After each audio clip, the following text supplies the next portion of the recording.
Deserve nga ba ni Kalinga Prab ito? Yan po ang ating pag-usapan for today's video.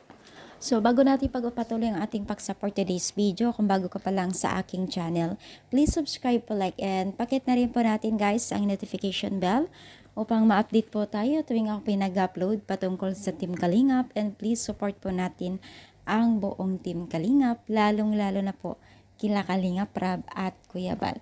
So, ano nga ba itong deserve ni Kalinga Prab? Bakit nga ba sinabing ganito?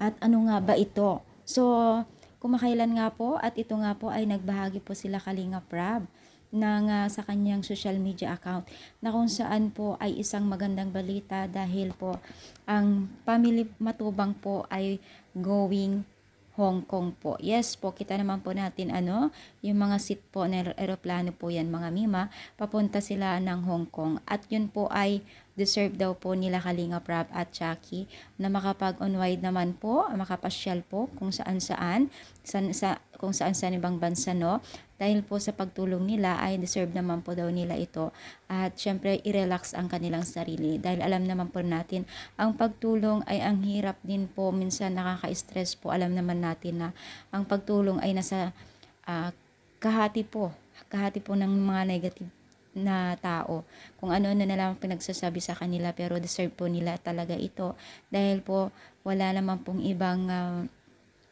pwedeng gawin kundi maging okay din sila at ma-relax din po sila so kaya naman po deserve nila. Kung ano sa palagay ninyo, kayo rin po ba ay natutuwa sa kanila habang sila po ay nakakapag bakasyon po sa iba't ibang lugar, bansa? I-comment down dito sa baba at palike po ang ating. Thank you and God bless po guys.